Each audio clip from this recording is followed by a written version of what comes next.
rector de la Universidad de la República, Héctor Cancela, advirtió que sin presupuesto para el interior del país se van a discontinuar las carreras y la atención será cada vez peor ante una matrícula que aumenta. El docente expresó su preocupación por los recursos asignados en el presupuesto quinquenal, aunque tiene expectativa de que haya una reasignación de rubros. Cancela dijo que el sistema político debe evaluar si hay contradicción entre el discurso del gobierno sobre el fortalecimiento de la educación pública y este presupuesto.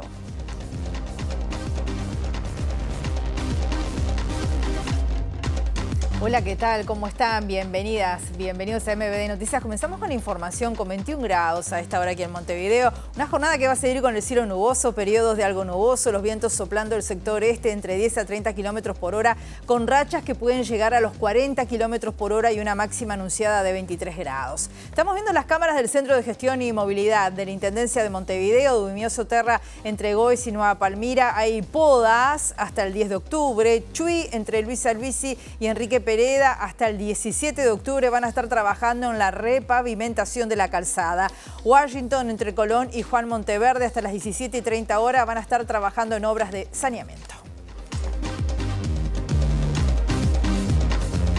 Compartimos los principales titulares.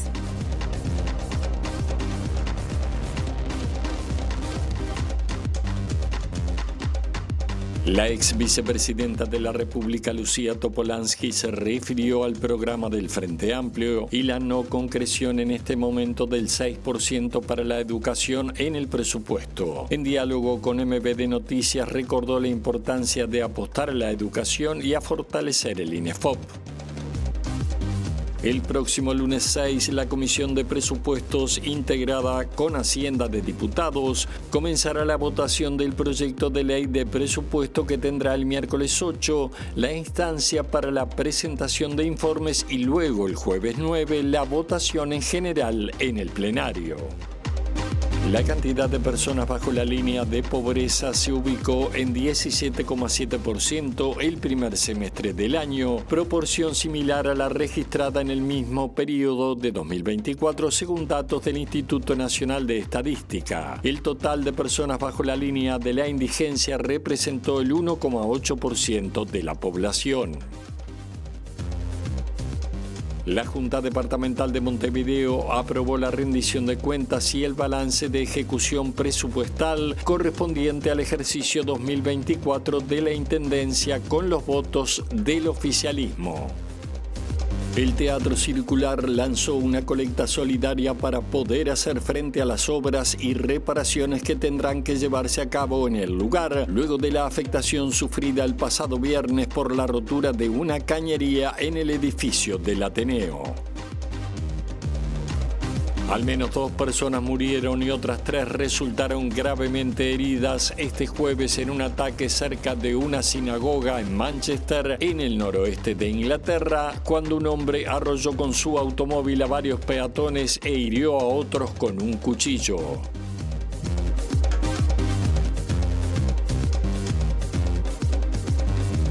Sin presupuesto para el interior del país, la Universidad de la República va a discontinuar las carreras y la atención va a ser cada vez peor ante una matrícula que sigue aumentando. Esto lo dijo hoy aquí el rector de la Universidad, Héctor Cancela, quien expresó además su preocupación por los recursos asignados en el presupuesto, aunque tiene esperanza de que haya una reasignación de rubros. Cancela dijo que el sistema político tiene que evaluar si hay contradicción o no entre el discurso del gobierno sobre el fortalecimiento de la educación pública y este presupuesto. Tenemos una gran preocupación porque bueno, el proyecto de ley que está en este momento en el Parlamento asigna 0 pesos para un montón de áreas extremadamente importantes. Una de las que más nos preocupa es que hay una asignación de 0 pesos para el interior del país. Bueno, justo lo que mencionaba, ¿verdad? Hemos tenido un crecimiento que es fantástico. Tenemos más de 25.000, cerca de 30.000 estudiantes en el interior. La matrícula crece per se, lo que pasa es que podemos atenderla cada vez peor. En definitiva, las y los estudiantes llegan a la universidad y luego se encuentran esto, ¿no? Que no hay suficientes horarios, no hay suficientes salones, o que las carreras duran mucho más de lo previsto porque se alternan cursos, un año sí, un año no. Para la UDELAR, si se mantiene el presupuesto actual asignado por el gobierno, también afectará en el otorgamiento de becas y en áreas como la investigación e innovación. Consultado sobre si hay contradicción entre el fortalecimiento de la educación pública enunciado por el gobierno, Cancela respondió lo que sigue. Eso le queda al sistema político, ver si hay o no contradicciones. La vida está llena de contradicciones, pero justamente no entendemos que el desarrollo del país pasa por hacer esa inversión y creemos que es la inversión además que devuelve más rápidamente, ¿no? Eso también en las intendencias en el interior siempre nos comentan que la presencia de la universidad revierte inmediatamente en mejor calidad de vida, pero también en más actividad económica. En definitiva, le da un movimiento a las ciudades y a los departamentos que son mejores que los de una industria. La ex vicepresidenta de la República, Lucía Topolansky, se refirió al programa del Frente Amplio y la no concreción en este momento del 6% para la educación en el presupuesto. Topolansky recordó la importancia de apostar a la educación y a fortalecer el INFOP. Los programas no son una cantidad de conceptos que uno va tildando y dice, hice esto, llegué, cumplí todo, soy el rey del gofio. No, los programas son rumbos, voy para ahí. Y tender a el 6% es lo que dice el programa, tender a. Si te comes el tender a, entendés otra cosa. Primera precisión. Segunda, después del programa está el plan de gobierno, que tenía una prioridad muy clara, y la sigue teniendo, que es la primera infancia. Bueno, cuando termine el resultado del proceso parlamentario, vamos a empezar a sumar todos los ámbitos donde está desplegada la educación. Que no es solo la Universidad de la República, ni solo la UTEC, ni solo secundaria, ni solo la UTU, ni solo primaria, ni solo los CAIF, ni los ECAF, educación policial, educación militar, la educación que ahora se pone en las cárceles, todo lo que sea educación hay que sumarlo, porque eso es lo que compone. Yo sé que hay gente que tiene otra mirada, pero educación es una cosa demasiado importante para reducirla a que es acá y acá nada más. Sigue siendo educación, educación, educación, como decía Mujica. Sí, eso es un concepto, ese sigue siendo un concepto válido e importante porque estamos en el siglo del conocimiento. Entonces, por ejemplo, la formación tiene que ser permanente porque cada 5 minutos nos quedamos ignorantes. Eso tiene una parte que es de voluntad y, por ejemplo, a mí de todo lo que se está discutiendo en este tiempo, se está informando, me preocupa el ausentismo, que el otro día se informó. Y por otro lado, por ejemplo, pienso que tenemos un organismo extraordinario que ya cumplió su papel, pero que ahora hay que potenciarlo, que es el INEFOP, es educación también. El próximo lunes 6, la Comisión de Presupuestos integrada con Hacienda de Diputados va a comenzar la votación del proyecto de ley de presupuesto que tendrá el miércoles 8 la instancia para la presentación de informes y luego el jueves 9 la votación en general del plenario. En estas horas, cuando ya terminó el pasaje de las delegaciones por la comisión, van a comenzar las negociaciones entre las bancadas para intentar reasignar fondos a los temas prioritarios. Esto lo confirmó el diputado del Frente Amplio, Fernando Amado. Ser oposición en este momento es fácil, es decir, hacerse eco de todos los pedidos, de todos quienes vienen a pedir presupuesto, es fácil.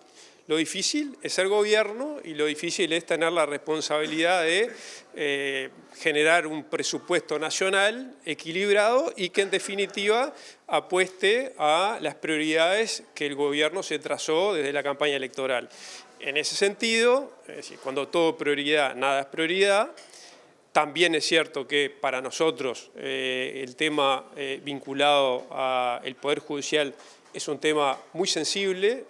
Hay una decisión clara del gobierno de tratar de rascar, como se dice habitualmente, una jerga poco académica para que todos entendamos, para tratar de contemplar mucho más al Poder Judicial de lo que fue la instancia de primaria, digamos, de lo que vino en el presupuesto inicial.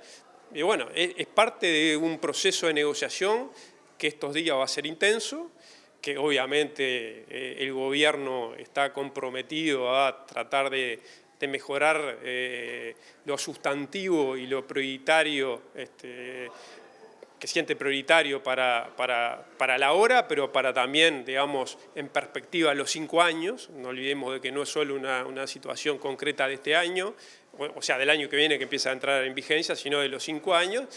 Y eso es básicamente lo que va a pasar de aquí, o sea, a partir de hoy, después que termine, hasta que, digamos, se reúna la comisión nuevamente para votar. El diputado Sebastián Andújar del Partido Nacional dijo que no comparte con el ministro de Economía y Finanzas, Gabriel Odone, que la aplicación del impuesto mínimo complementario doméstico tenga un efecto neutro sobre los contribuyentes. El legislador advirtió sobre el impacto negativo que tendrá esta norma en la captación de inversiones. Eso nos podría relegar un poco lo que es un sistema nacional de captación de inversiones a nivel mundial, donde podemos perder ventaja y bueno, los empresarios después decidirán o no si Uruguay es un buen país para invertir o si las reglas de juego son estables y las condiciones son sostenibles en el tiempo. Eso yo no lo comparto, esa visión con el ministro, y reitero, es lo mismo, no quiero que quede vulgar la situación, pero para que se entienda, el mismo perro con distinto collar. No cambió nada a lo que habían mandado anteriormente y que va a ser por decreto, o sea, se va a decir por decreto, sin control legislativo en algún caso, de que a quién se le va a cobrar o quién está comprendido o quién no está comprendido. Hablaba también de modificaciones en materia de secreto tributario y preocupación por la forma en la que se implementaría. Sí, bueno, eso tuvo un cambio, quizás un cambio como para colmar el grito de la oposición con respecto a que el Poder Judicial se lo estaba desplazando, se lo está incluyendo, pero sigue siendo una propuesta muy incompleta, muy incompleta. Nosotros vamos a trabajar en el tema y lo vamos a trabajar en bloque opositor, no lo vamos a hacer solo como Partido Nacional, lo vamos a trabajar con el Partido Colorado también y el Partido Independiente a ver si esta propuesta se puede mejorar y puede ofrecer las garantías que tiene que ofrecer. Porque esto no solamente va a recaer sobre las empresas internacionales a través de los tratados de intercambio de información, sino también están comprendidas las empresas y los comercios locales. Y una de las cosas que nos llama la atención es que aquellos que estén implicados o que supuestamente están generando innovación o se requiere la información y el levantamiento de secreto bancario no sean notificados. Una de las cuestiones tantas que tenemos que rever, pero vamos a trabajar una contrapropuesta. Esto tenemos tiempo y creemos que se puede mejorar mucho, se pueden dar garantías, las garantías que se necesitan y quizás ahí encauzar por lo menos la intención que pueda tener el gobierno. La cantidad de personas bajo la línea de la pobreza se ubicó en 17,7% el primer semestre del año, proporción similar a la registrada en el mismo periodo del año pasado, según datos del Instituto Nacional de Estadística. El total de personas bajo la línea de indigencia representó el 1,8% de la población. 177 personas de cada 1000 no superan el ingreso mínimo para cubrir las necesidades básicas alimentarias y no alimentarias, según los datos del Instituto Nacional de Estadística para el primer semestre del año, estimados por el método de ingreso. El informe del instituto señala que la magnitud de los movimientos de los indicadores para el año 2024, el 18,2% de personas pobres en el primer semestre, se encuentra dentro del margen de error. Por tanto, no se puede afirmar que hayan existido cambios estadísticamente significativos respecto al año anterior. La incidencia de la pobreza, teniendo en cuenta los hogares, se estimó en 13,9%, implicando que de cada 1000 hogares, 139 se encuentran por debajo de la línea de pobreza. En tanto, las personas bajo la línea de indigencia representaron el 1,8% de la población el primer semestre del año, es decir, de cada 1000 personas del país, 18 no alcanzaron el ingreso mínimo previsto para cubrir las necesidades alimentarias básicas. Es el mismo guarismo que el registrado el primer semestre del 2024. El lema del Partido Nacional le solicitó al intendente de Montevideo que se garantice la calidad del agua de las playas y en ese sentido tome medidas urgentes para prevenir y evitar perjuicios en la salud. En noviembre pasado se había denunciado que las playas de Pocitos, Buceo y Santa Catalina habían superado en ocasiones el límite de las bacterias enterococos. En la temporada pasada hubo experiencias que eran experiencias bastante desagradables, en donde se conocieron casos de nadadores que salieron intoxicados después de hacer uso de las playas. En otros casos había valores que no estaban dentro de los parámetros exigidos y los autorizados. y esto genera obviamente un riesgo en la salud de las personas que usen las playas, y por eso entendemos que no hay que llegar al problema y que el problema explote para tomar medidas. Las aguas de saneamiento que van a la planta de pretratamiento, una gran parte de Punta Carretas, ahí se aplica una metodología poco intensiva. Se separa lo líquido de lo sólido. Lo sólido va a Felipe Cardoso, lo líquido se arroja a 2,5 kilómetros de la costa a través del colector. Pero ese colector que está a 2,5 kilómetros o que derrama 2,5 kilómetros tiene fisuras. Esto hace que antes de la distancia prudente haya un contacto con las aguas residuales de las aguas servidas de saneamiento. La planta de pretratamiento, que es poco intensiva, que lleva décadas, ¿va a seguir así? ¿O se va a buscar una metodología mucho más intensiva y moderna que no requiera arrojar las aguas a 2,5 kilómetros de la costa? Eso es una decisión que las autoridades tienen que tomar. Si no toman mejorar la planta de pretratamiento, ¿qué van a hacer con el colector? Un colector que del año 2009 hay artículos de prensa sobre las fisuras. ¿Ese colector se va a arreglar o se va a dejar que se filtren las aguas residuales de las aguas servidas del saneamiento? Son todas medidas que la administración tiene que tomar. La Junta Departamental de Montevideo aprobó la rendición de cuentas y el balance de ejecución presupuestal correspondiente al ejercicio 2024 de la Intendencia con los votos del oficialismo. El edil del Partido Nacional, Gonzalo Gómez, dijo que votaron de forma negativa porque la rendición tiene uno de los déficits más importantes de los últimos tiempos y porque además hubo despilfarro de los recursos económicos. Nosotros votamos negativamente. La oposición votó negativamente esta rendición de cuentas por ser la rendición de cuentas del quinquenio pasado de la administración Cose-Zunino con mayor déficit, un 90 millones de dólares de déficit solamente en el 2024, que casi que en el 2023 hubo 8 veces menos de presupuesto acumulado de déficit. Por tanto, fue un despilfarro que nosotros observamos y que nosotros criticamos por el mal manejo de los recursos ocasionalmente en un año electoral. Esa es la primera observación que tenemos. Cuando vamos a analizar ayer en el debate, el oficialismo, la Intendencia, se justifica por una baja en la recaudación, en la tarifa de saneamiento por la crisis hídrica del 2023, en la tasa de inflamables, que fue inconstitucional, era inconstitucional y fue derogada en el año 23, y por baja en los aportes del Gobierno Nacional, que se entienden por dejar de recibir el fideicomiso de Metropolitano, que se terminó en el 2020 porque ya se había agotado para lo que fue tomado ese fideicomiso. Por tanto, tampoco entendemos que el Gobierno Nacional haya retaseado recursos a la Intendencia Departamental. El presidente de la Junta Departamental de Montevideo, Gonzalo Sánchez, reconoció que el déficit que se generó en el último año de la administración pasada es bastante elevado y lo atribuyó a la caída del Fondo Metropolitano y de las partidas del gobierno. Sánchez dijo que la comuna tuvo que hacerse cargo de áreas que le correspondían al gobierno nacional.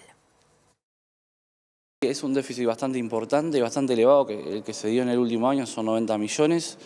Entendemos también que uno de los factores, si uno analiza los números, como hizo la oposición, los números fríos, sí, hubieron caída de ingresos en el tema, hubieron diferentes aspectos, como por ejemplo la caída del Fondo Metropolitano, la caída de las partidas del Gobierno Central, que si bien es un 2,6%, también influye en la caída de ingresos, también el tema del parque automotor.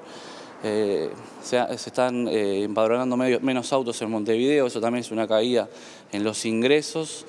El tema también de la ley que habilita al pago de patente antes de la multa. Antes, si no pagas la multa podías pagar la patente, no podías pagar la patente, ahora se habilitó eso. Eso también viene en detrimento de los ingresos de la Intendencia. Pero bueno, nosotros del oficialismo tratamos de rescatar todas las políticas que se llevaron a cabo por parte de la comuna en los barrios. Luego de la pandemia, el gobierno central se retiró de los territorios y la Intendencia se tuvo que hacer cargo de algunas áreas que antes no les correspondía, por ejemplo el tema salud. Nos vamos a ir a Casaballe con Abril Mederos porque el presidente de la República inauguró hace algunos minutos el centro Ni Silencio Ni Tabú en este barrio. El INJU y el MIDES participan activamente, fueron los impulsores de esta iniciativa. Vamos a ver qué dice el ministro justamente Gonzalo Sibila, que está hablando ahora con la prensa. Con las palabras, porque en estas cosas también se generan obviamente expectativas y bueno, es muy importante para nosotros que esta política sea abrazada por la comunidad. O sea, no es solo una decisión del Estado decir quiero estar acá. Nosotros tenemos que estar presentes en todos lados, sino también que sea un lugar pertinente, donde la gente sienta, y los gurises y gurisas particularmente, que este es un buen proyecto, se lo apropien y lo trabajen en conjunto con nosotros. ¿Cómo se hace para que los gurises se sientan que es un proyecto de ellos? ¿Cómo se trabaja con los gurises? Y bueno, dándoles espacio de participación antes de que el proyecto incluso se concrete, ¿no? Es decir, vamos en un camino, en un proceso, donde bueno, es escuchar de parte de la comunidad cuáles son las necesidades, cómo pueden pensar el contenido del proyecto, porque no todos tienen que ser idénticos entre sí, y esto lo estamos aplicando a todas las políticas del Ministerio de Desarrollo Social. Nuestra impronta es esa, no queremos respuestas prefabricadas que sean iguales para todos lados, porque la realidad es diferente, nos exige respuestas diferentes y las políticas funcionan cuando la gente se siente parte de las políticas, no solamente cuando el Estado, en base a evidencia, que también la tenemos, información, dice bueno es por acá. Sí, eso lo hacemos, pero además necesitamos de la comunidad organizada participando. Estos proyectos en general implican también convenios, acuerdos con otras organizaciones, con organizaciones sociales y bueno, así vamos a seguir trabajando. Ministra, estamos en vivo para MBD Noticias. ¿Cómo se reciben los más recientes datos del INE respecto a la pobreza y cómo altera esto las políticas que vaya a tomar el Ministerio?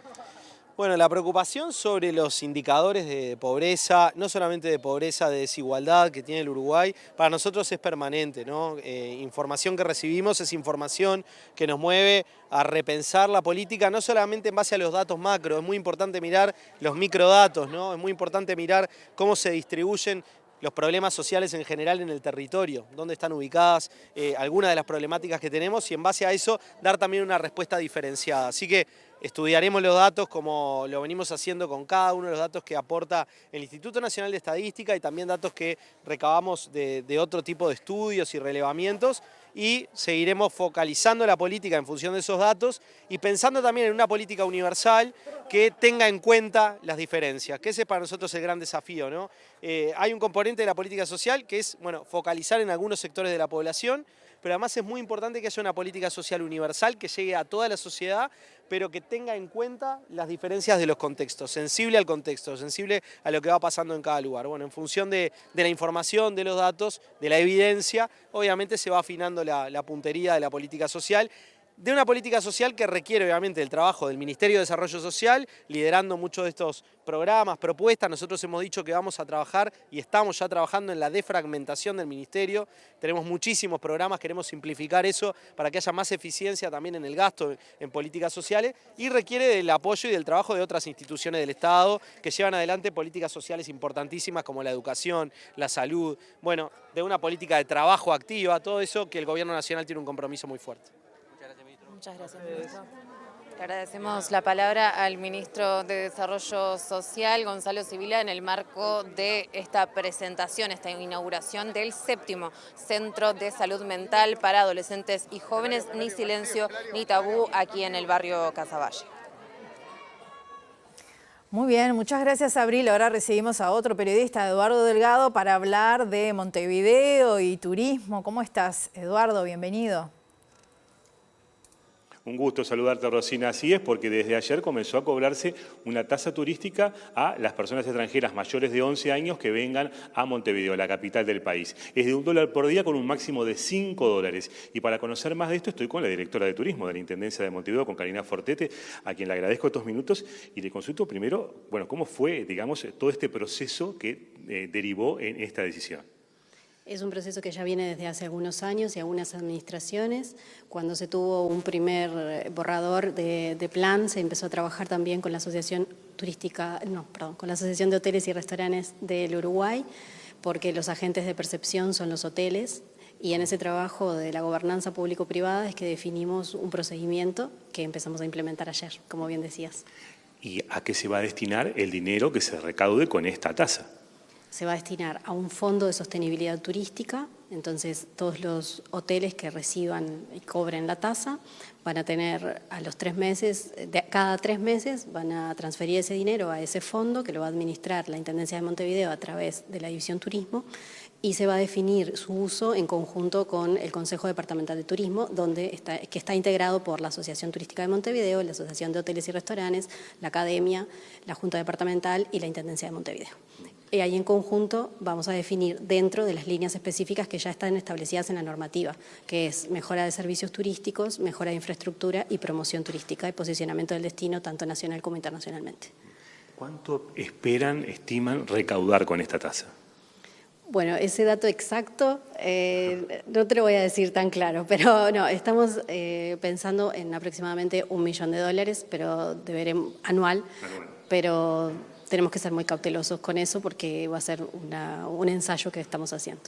¿Y hay algunas ideas justamente de obras posibles, de que haya cierto ya consenso dentro de los actores turísticos para invertir ese dinero en esas obras? El primer consenso es que vamos a invertir en promoción turística. Es una necesidad que el sector identifica y que la Intendencia está de acuerdo también con que es efectivamente una necesidad y por lo tanto vamos a empezar ahí, con los principales mercados que tenemos identificados a través de un plan de marketing que son Brasil, sobre todo Brasil, Chile, Estados Unidos y por supuesto mantener Argentina. El turismo tuvo una grave situación durante la pandemia. ¿Está previsto que parte de estos fondos sean destinados a alguna situación similar que pueda ocurrir al sector turístico? Sí, tiene un 10% de este fondo, va destinado a situaciones de crisis en caso de que esas sucedan en otro momento. Pues aprendimos y, como bien dijiste, el sector turístico fue el sector de los más perjudicados con la paralización total de las actividades. Y bueno, si sucede algo así o de otra índole, pero que tenga que ver con una necesidad de apoyar al sector, vamos a tener ese porcentaje para poder hacerlo. Y por último, te cambio de tema, Montevideo es el principal destino turístico del país y se viene un fin de semana muy particular como es el del patrimonio. Contanos alguna de las cosas con lo que la ciudad recibe a quienes quieran participar de este festejo. Bueno, sí, hay un fin de semana completito de actividades. Lo más importante es que están descentralizadas en todo el departamento y eso es clave para nosotros. También tiene que ver con el Plan Departamental de Turismo y con la búsqueda constante de generar oferta nueva en todo el territorio. Y bueno, la programación está disponible también en descubrimontevideo.uy y hay una joyita que se está trabajando mucho que es el enoturismo, ¿no? El turismo de vinos y bodegas. Bueno, también hay muchos circuitos, todas las bodegas de Montevideo están abiertas para las personas visitar, conocer y recorrer esa nueva propuesta. Muchas gracias por estos minutos, muy amable. Gracias a ustedes. Rosina, como decíamos, nueva tasa para los turistas extranjeros desde ayer y algunas de las recomendaciones para este fin de semana del patrimonio aquí en Montevideo, en la capital del país. Segundo bloque de MB Noticias, continuamos con información con 23 grados a esta hora en Montevideo. La ministra de Defensa Nacional, Sandra Lasso, anunció que se evalúa enviar a la justicia ordinaria las presuntas irregularidades denunciadas por oficiales de la Armada, luego de la designación del comandante en jefe José Luis Elizondo y los cuestionamientos que realizaron 3 contraalmirantes que pidieron pase a retiro y presentaron un recurso administrativo. Ahora se suma una carta firmada por un retirado que motivó el reclamo de 5 contraalmirantes que elevaron escritos en los que denuncian que fueron difamados y se atentó contra la moral de todas las Fuerzas Armadas. Y en concreto, si usted lee la nota que en su momento salió, la carta abierta, habla de denuncias muy severas. En ese sentido, lo que estamos analizando es qué hacemos. ¿Miramos solamente a quien está encabezando y diciendo estas cosas? O por lo menos tenemos, yo creo que el deber como ciudadanos, cuando se habla de presuntos delitos, de que eso sea analizado por la justicia, y yo diría que por la justicia penal, ¿no? Porque se habla de delitos. ¿Se va a pedir que se investigue? Y es parte de lo que se está analizando. La ministra, cuando llega una denuncia de ese tipo, bueno, una cosa es el proceder desde el punto de vista militar, de lo que eso significa para la Armada, pero otra cosa es cuando allí lo que se denuncia son presuntos delitos complejos. Eso debería ser, entiendo, motivo de, bueno, que la justicia analice qué hay de cierto o no en esas denuncias. Dice que tiene que trascender la justicia militar. Sí, por supuesto. Es lo que estamos analizando. ¿Y el Ministerio de Defensa eventualmente puede elevar esa denuncia a la justicia? Sí, claro que puede hacer. Pero ¿qué falta para tomar una decisión? Las decisiones no se toman a las corridas y a los saltos y porque llegue una denuncia. Yo siempre digo que en los momentos difíciles o ante situaciones complejas lo mejor es tomar tranquilidad, un pensamiento objetivo, frío y poder tomar las mejores decisiones. Por lo tanto, no hay un tiempo estipulado para eso. El presidente de la República, Yamandú Orsi, viajará a Italia y Bélgica en la segunda quincena de octubre para participar del aniversario 80 de la Organización de las Naciones Unidas para la Alimentación y la Agricultura, la FAO, y reunirse además con el presidente de Italia, Sergio Mattarella, y con el Papa. En el marco de la celebración del Día Mundial de la Alimentación, el 16 de octubre, Orsi va a ser el único mandatario de América Latina que hablará en el organismo internacional acerca de la problemática de la seguridad alimentaria, según confirmó el ministro de Relaciones Exteriores, Mario Lubetkin. Preparados para el viaje del presidente de la República, probablemente pasará por Bruselas para intercambiar algunas ideas sobre la Unión Europea y después, que es el centro de la visita, será recibido por el Papa, será recibido por el presidente de la República de Italia. Verá seguramente algunas grandes figuras que estarán en el 80 aniversario de la FAO, donde el presidente será el único presidente de América Latina que hablará en un tema que para nosotros es primordial. Uruguay es un país que tiene que jugar un gran rol en la seguridad alimentaria y nutricional. Uruguay es un país agroalimentario que tiene una capacidad notable. Por eso el presidente decidió estar allí, porque eso es un tema muy nuestro. Nosotros no somos petroleros, no somos productores de gas, pero somos productores de algo que es clave, que es la alimentación para el futuro de la humanidad. Y por lo tanto, esa conferencia, junto al hecho de la visita al Papa y a las autoridades italianas, es una marca muy importante en relación a la estrategia que estamos construyendo para el futuro. El Mecanismo Nacional de Prevención de la Institución Nacional de Derechos Humanos y UNICEF alertaron hoy sobre la situación de infancias y adolescencias aquí en nuestro país. Según resultó de un monitoreo que realizaron en 79 centros de protección en Uruguay, en la última década las infancias y las adolescencias que han sido separadas de sus referentes no han contado con garantías plenas de protección. Una de las principales conclusiones es que el INAO, como se dijo, los niños que llegan al INAO son niños que antes les falló el Estado, antes les falló la sociedad, antes les fallamos muchos de la comunidad, y cuando llegan ahí la respuesta que se les da tampoco depende única y exclusivamente del INAO. Entonces creo que hay una primera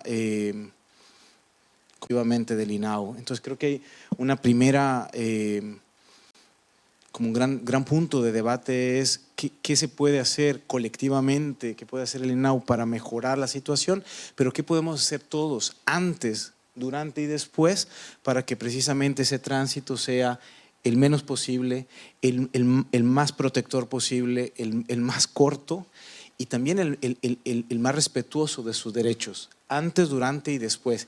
Y eso es verdaderamente, como bien decías, Jimena, una tarea pendiente del Estado uruguayo y de la sociedad uruguaya. Pese al esfuerzo que hemos hecho todos, pese al el monitoreo que se ha hecho, pese a la inversión que hemos hecho humana y de tiempo, las circunstancias de los niños, de los adolescentes, de las niñas, las adolescentes, está en una situación crítica, hay violación de derechos, no se está cumpliendo mucho de lo que les hemos prometido y este informe creo que nos va a ayudar mucho a repensar esto, a ver qué tipo de dinámicas deberían repensarse, replantearse y, como ya lo dije, una clave es ciertamente la respuesta que no dependa solo y principalmente del INAO, sino de todo el conjunto de actores. Misión cumplida, así dijeron hoy los científicos que estuvieron al frente de la expedición Falcon por lo encontrado en el fondo del mar de nuestro país. Durante 3 semanas, vamos a recordar, un equipo de 37 científicos de Uruguay, Argentina, Brasil, Chile, Francia y Alemania exploraron los cañones submarinos y los montes del margen continental uruguayo y accedieron a profundidades de hasta 4.200 metros.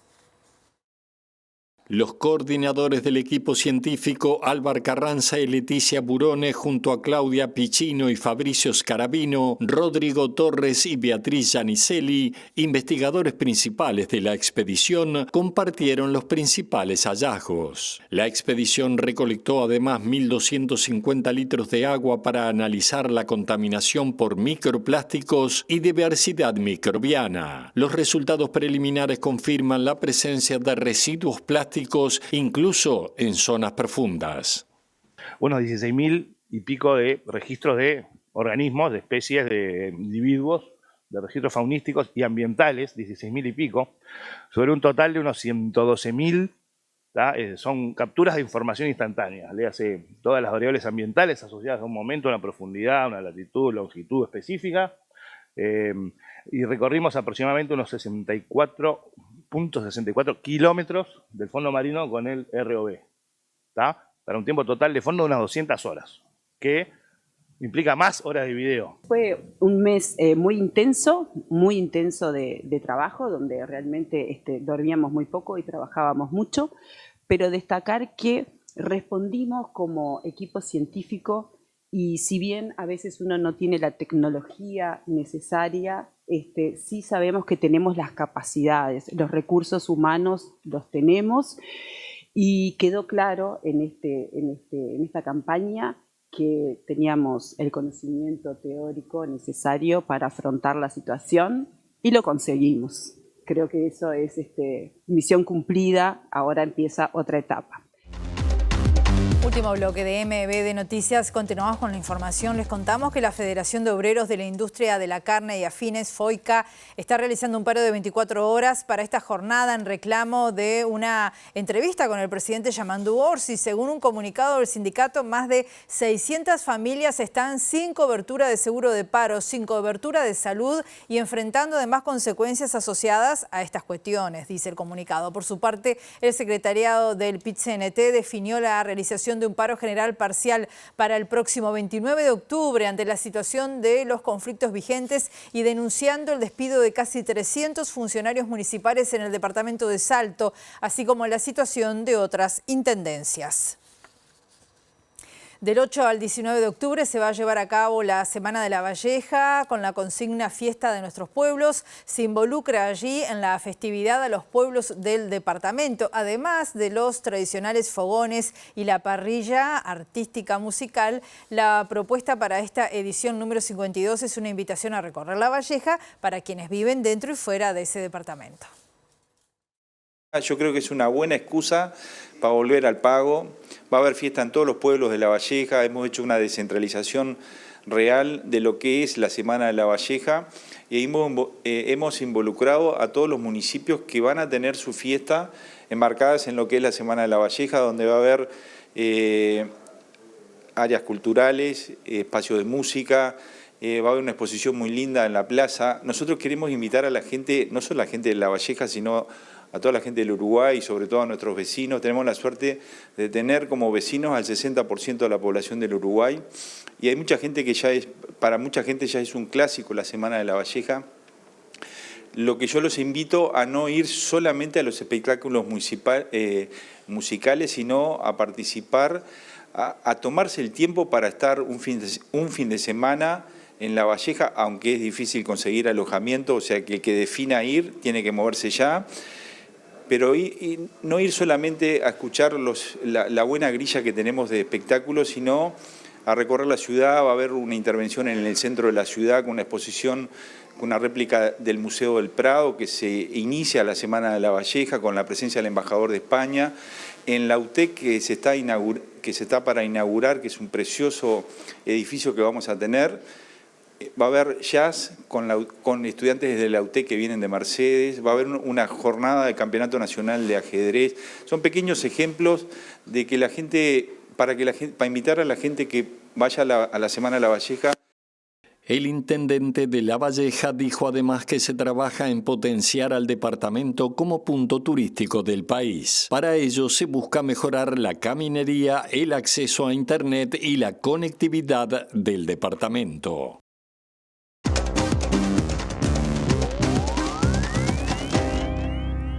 Al menos 2 personas murieron y otras 3 resultaron gravemente heridas este jueves en un ataque cerca de una sinagoga en Manchester, en el noroeste de Inglaterra, cuando un hombre arrolló con su auto a varios peatones. Además, hirió a otros con un cuchillo. El ataque se produce mientras los miembros de la comunidad judía celebran el Yom Kippur, considerado el día más sagrado de su calendario religioso.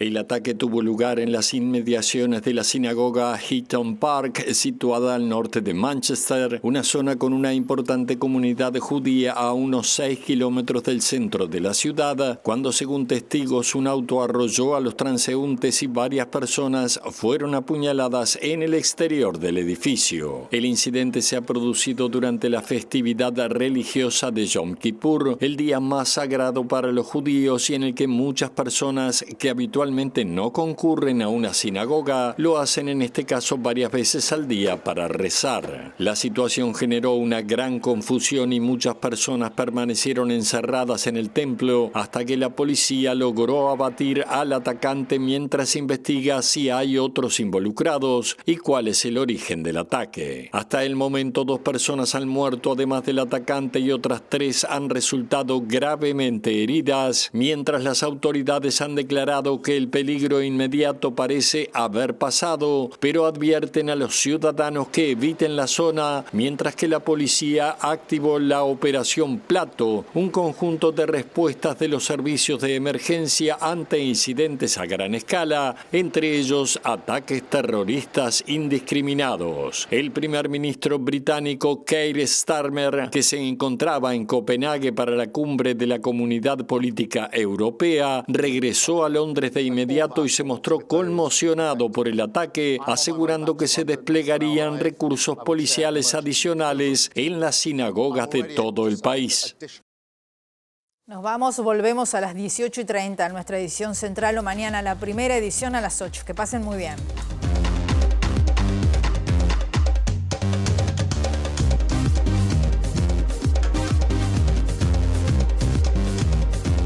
La ex vicepresidenta de la República, Lucía Topolansky, se refirió al programa del Frente Amplio y la no concreción en este momento del 6% para la educación en el presupuesto. En diálogo con MBD Noticias, recordó la importancia de apostar a la educación y a fortalecer el INEFOP. El próximo lunes 6, la Comisión de Presupuestos, integrada con Hacienda de Diputados, comenzará la votación del proyecto de ley de presupuesto que tendrá el miércoles 8 la instancia para la presentación de informes y luego el jueves 9 la votación en general en el plenario. La cantidad de personas bajo la línea de pobreza se ubicó en 17,7% el primer semestre del año, proporción similar a la registrada en el mismo periodo de 2024 según datos del Instituto Nacional de Estadística. El total de personas bajo la línea de la indigencia representó el 1,8% de la población.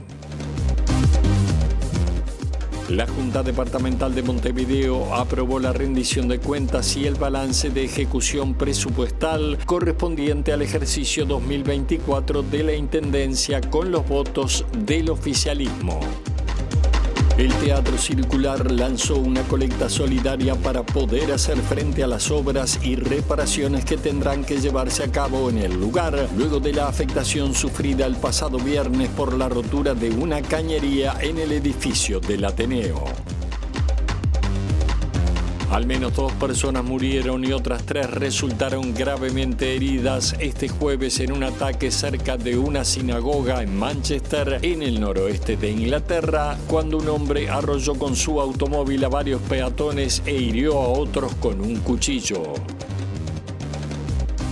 El rector de la Universidad de la República, Héctor Cancela, advirtió que sin presupuesto para el interior del país se descontinuarán carreras y la atención será cada vez peor ante una matrícula que aumenta. El docente expresó su preocupación por los recursos asignados en el presupuesto quinquenal, aunque tiene expectativa de que haya una reasignación de rubros. Cancela dijo que el sistema político debe evaluar si hay contradicción entre el discurso del gobierno sobre el fortalecimiento de la educación pública y este presupuesto.